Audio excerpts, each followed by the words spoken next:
Greater Tripura land, क्योंकि constitution of India हमें allow करता है। हम जाके बात करेंगे, वो कहेंगे कि चलो ये अभी नहीं है, वो नहीं है, मैं बोलूंगा ये होना चाहिए, वो होना चाहिए। जब बात होगा, आमने सामने बात होगा, बराबर का बात होगा, तभी इसका सोल्यूशन निकलेगा। लेकिन जो जो पॉइंट्स में हम अग्री करते हैं उसको तो हम आज सॉल्व कर सकते हैं। डायरेक्ट फंड तो अगर बीजेपी कह रहा है हाँ, मैं कह रहा हूँ हाँ, आईपीएफटी कह रहा है हाँ, गवर्नमेंट ऑफ इंडिया कह रहा है हाँ, सीपीएम कह रहा है हाँ, कांग्रेस कह रहा है हाँ, तो शुरू कर दीजिए।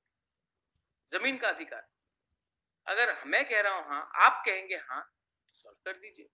अगर विलेज पुलिस आना है तो मैं कह रहा हूं कि लाइए, आप कहता है ठीक है, तो हो जाएगा। हमारा जो अधिकार है, जहां में हम लोग एक दूसरे से अग्री करते हैं, उसको तो अग्री कीजिए। तो ये बात मैंने कहा है राइटिंग में होना चाहिए। और जब तक, मैंने पहले भी कहा है कि जब तक राइटिंग में इंटिक्यूलेटर का नोटिफिकेशन नहीं आता, तब तक हम जहां में है वहीं में बैठ के रहेंगे। हमको तो एक ऑफिशियल नोटिफिकेशन मिलना पड़ेगा, ये मेरा पोजीशन। अभी और एक क्वेश्चन आया है धन त्रिपुरा और थॉमस से। There is no clear statement given by BJP spokesperson Sambit Patra regarding discussion of constitutional solution. Even Amit Shah did not make any statement on the issue. ठीक? Do you trust BJP? I only trust my Tiprasa people. I only trust my Tiprasa people.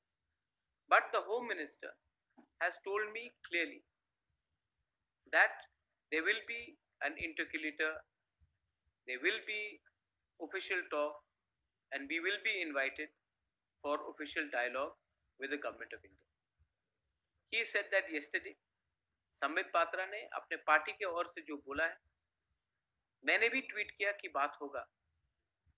BJP ने तो उसको नहीं बोला है कि बात नहीं होगा। हैज बीजेपी सेड दैट ये बात होगा? जो मैंने ट्वीट किया है, जो मैंने फेसबुक में स्टेटमेंट दिया है कि होम मिनिस्टर ने कहा है कि बात होगा और एक इंटरलॉक्यूटर को अपॉइंट किया जाएगा, मैंने ये स्टेटमेंट कल दिया है। त्रिपुरा के गवर्नमेंट ने इसको डिनाई किया है। अगर ये बात नहीं सच होता तो डिनाई करो, डिनाई नहीं किया है ना, क्योंकि ये मुझे बोला गया। अब देखना है कि आने वाले दिन में इसका नोटिफिकेशन आता है और हम बात कैसे शुरू करते हैं। अगर नहीं आएगा तो अलग बात है, लेकिन मुझे लगता है कि जब होम मिनिस्टर ऑफ इंडिया ने हमें ये बात कहा है तो हमें उनको समय देना चाहिए कि वो एक ऑफिशियल इंटरलोक्यूटर अपॉइंट करें। और मैंने स्टेटमेंट जो बाहर में दिया है, पब्लिक में है, मीडिया के सामने है, बीजेपी ने तो और स्टेट गवर्नमेंट ने तो इसको डिनाई नहीं किया, इसका मतलब है अश्योरेंस तो मिला होगा। दूसरा क्वेश्चन है स्पेकुलेशन कथार जमातिया से। There is speculation that Tipra Motha will become part of government as 3 ministers post is still vacant.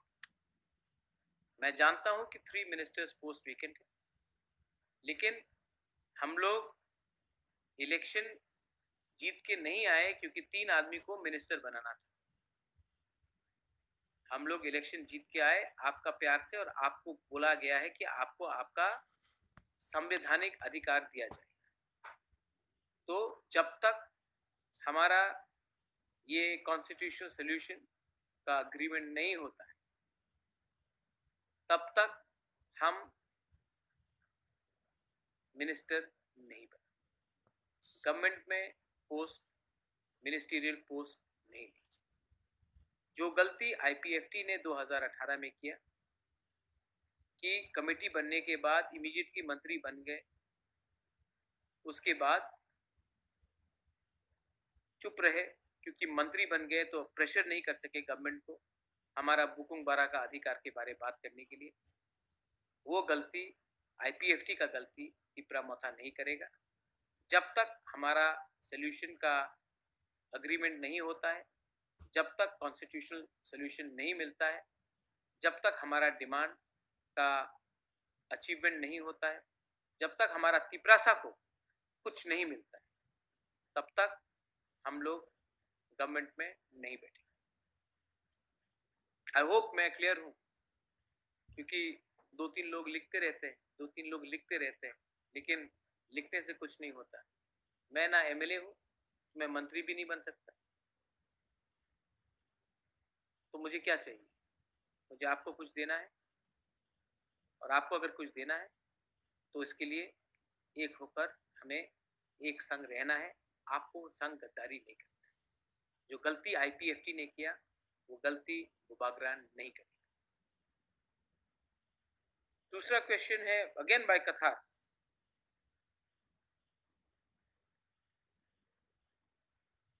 If not now then when, and are you willing to sit in the opposition?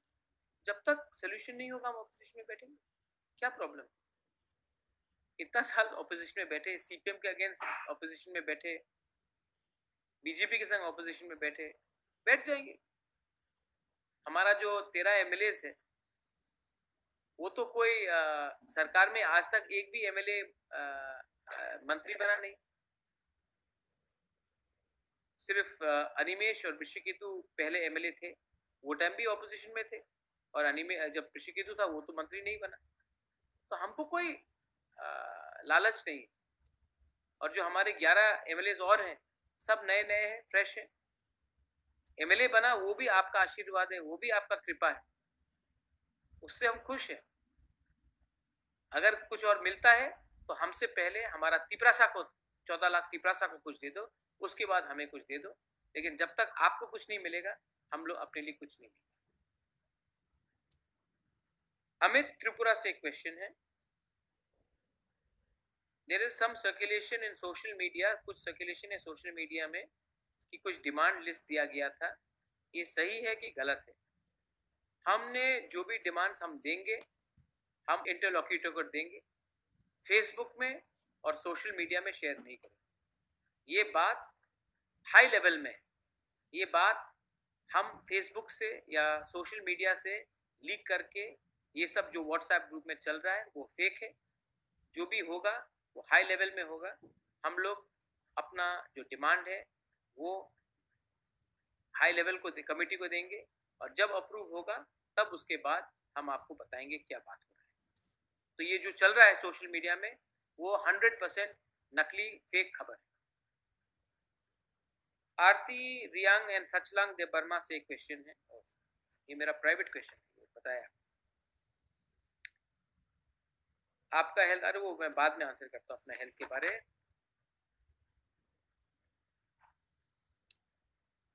सरिता चौधरी और नुपुर पाल ने एक सवाल पूछा है 10,323 teacher का। Dear बुबागरा, will you help 10,323 teachers? I have a little daughter and my husband is no longer alive. बहुत दुख लगा आपका सुन के कि आपका हस्बैंड अब नहीं है और आपके पास एक छोटी सी बेटी है। मैं आपको गारंटी करके बोलना चाहता हूँ कि जब हम बात करेंगे तो आपका इशू भी 100% उठाएंगे, और वन टाइम सोल्यूशन का आपका भी, वन टाइम सेटलमेंट का आपका भी मैं बात करूँगा। आपने 10,323 टीचर्स ने बहुत कष्ट उठाया है, मैं जानता हूँ, और मैं आपका बात उस डायलॉग में भी उठाऊंगा, और जो बात कोर्ट में चलेगा उसको भी मैं उठाऊंगा। आप चिंता मत कीजिए। इलेक्शन खत्म हो गया, इसके ये मतलब नहीं है कि 10,323 टीचर को मैं भूलूंगा। मैं आपका फाइट, आपका जो आपके संग जो गलती काम हुआ है, आपके संग गलत काम, उसके लिए मैं इशू उठाते रहूँगा, और जो डायलॉग होगा उसमें भी मैं ये बात उठाऊंगा, राइटिंग में उठाऊंगा। मैं आपको ये आज इस लाइव वीडियो से गारंटी देना चाहता हूँ 10,323 टीचर का, कि मैं आपको छोड़ूंगा नहीं, मैं आपके साथ खड़ा हूँ और मैं आपके लिए फाइट करूँगा। अब तो इलेक्शन भी नहीं है, वोट भी नहीं है, तभी भी मैं आपके साथ खड़ा रहूँगा। और मैं होप करता हूँ कि मैं अपने ट्रीटमेंट से जाने से पहले आपके रिप्रेजेंटेटिव से एक बार मिल लूँ और एक बार अच्छे तरीके से बात करूँ। आप दिल छोटा मत कीजिए, मैं आपके साथ हूँ, मैं आपके साथ रहूँगा। Thank you. I hope you are. और एक क्वेश्चन आया है प्रसून देव वर्मा से। प्रसून देव वर्मा, उसका सवाल है कि क्या 13 एमएलए एक संग रहेंगे? ये 13 एमएलए कहीं नहीं गए। ये 13 एमएलए का खून भी आप ही का खून, और मैं 100% जानता हूं कि कोई हमारे 13 एमएलए को इधर से उधर नहीं कर सकता। लेकिन अगर आपका दिल टूट गया ना, अगर आप अपने आप को डाउट करने लगे, तब ये 13 एमएलए का भी दिल में थोड़ा सा डाउट आए। जब आप अपने आप को डाउट करते हो, तब बुबागरा अपने आप को डाउट। जब आप अपने लाइन में खड़े रहते हो ना, तब बुबागरा को भी लगता है कि कुछ प्रॉब्लम नहीं, मेरे संग आप सब। हमको जो पावर है ना, वो आपसे आता है। अगर आप एक रहेंगे, अगर आप ठानसा रखेंगे, तो मेरा 13 एमएलए को भी शक्ति मिलेगा एक रहेंगे। लेकिन अगर आप अपने ऊपर विश्वास नहीं करोगे, आप अपने ऊपर डाउट करोगे, तब हमारे लोग कमजोर। मैं आपको बोलना चाहता हूं कि हम में से कोई भी 13 एमएलए गवर्नमेंट में नहीं बैठेगा जब तक हमको कॉन्स्टिट्यूशन सोल्यूशन नहीं मिले। ये मेरा गारंटी है। और एक सवाल आया है अनंत रक्षित। उसने हमको पूछा है कि इस इलेक्शन में आपको क्या लगता है, बंगाली ने किसको वोट किया, ट्राइबल ने किसको वोट किया? बीजेपी जीता। आपने चरीलाम, जहां में हम लोग बहुत छोटे मार्जिन से जीते, आपने कैंडिडेट क्यों दिया? वहां में तो इप्रा मोथा जीता, लेकिन अगर आप वोट कैंडिडेट नहीं देते तो और ज्यादा जीतता। ये सही बात नहीं। शांतिर बाजार में आपने कैंडिडेट क्यों दिया? आपका तो चांस नहीं था। आपने छामानू में क्यों दिया?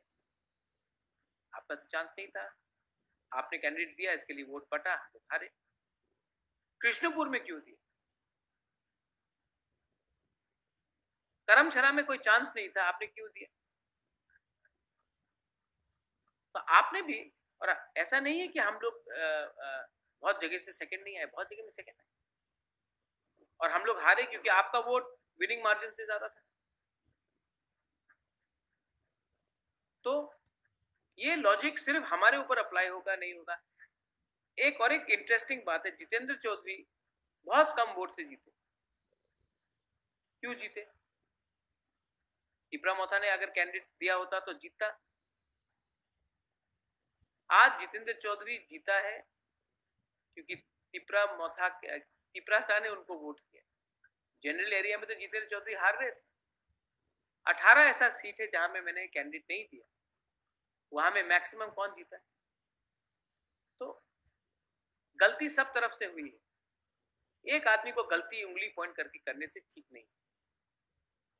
गलती सबसे होता है, लेकिन किसी को दलाल बोलना, किसी को बोलना इसने ये रुपया खाया, वो गलत बात है। आप ऑपोजिशन यूनिटी के बारे में बात करते हो, जिस दिन हारे अपना हार को नहीं स्वीकार किया, आप दूसरे के ऊपर उंगली लगाते हो, ये गलत बात है। ये मानना पड़ेगा। 25 साल ट्राइबल का वोट लेके सीपीएम ने राज किया त्रिपुरा। 25 साल ट्राइबल का वोट लेकर सीपीएम ने त्रिपुरा में राज किया। जिस दिन सीपीएम ने ट्राइबल का चेहरा जितेंद्र चौधरी को बनाया, उस दिन सीपीएम का वोट बीजेपी में चला गया। उसमें भी आप थोड़ा सा गंभीर से बात सोचिए। मैं कोई आरोप नहीं लगा रहा, लेकिन सच्चाई है, मानना पड़ेगा कि पश्चिम बंगाल में मैक्सिमम हिंदू बंगाली बीजेपी को वोट कर रहा है। मुसलमान का कंसोलिडेशन से ममता बनर्जी जीत रही है, डेटा बता रहा है। त्रिपुरा में भी मैक्सिमम जनरल एरिया के लोग बी को वोट कर रहे हैं, बीजेपी को, और ये सच्चाई आपको स्वीकार करना पड़ेगा। आपका पड़ोसी वोट कर रहा है, आपका भांजा वोट कर रहा है, आपका भाई वोट कर रहा है, आपका रिश्तेदार वोट कर रहा है, आप नहीं कर रहे हो तो इसके ऊपर मेरे ऊपर आरोप देना गलत। ट्राइबल किसी का जागीरदारी नहीं है, किसी का वोट बैंक नहीं। आज एक आंचलिक पार्टी बना है अपने अधिकार के लिए बात करने के लिए, और हम लोग अपना अधिकार के लिए बात करेंगे। 25 साल तक आप लोग हमारा वोट लेकर पावर में रहे। आज आपने जब खुद एक जनजाति को सीएम का फेस बनाया तो वोट नहीं मिला, क्योंकि आप ही के लोगों ने बीजेपी को ज्यादा वोट किया, एक जनजाति फेस को वोट नहीं किया। ये आपके अंदर भी डिस्कशन।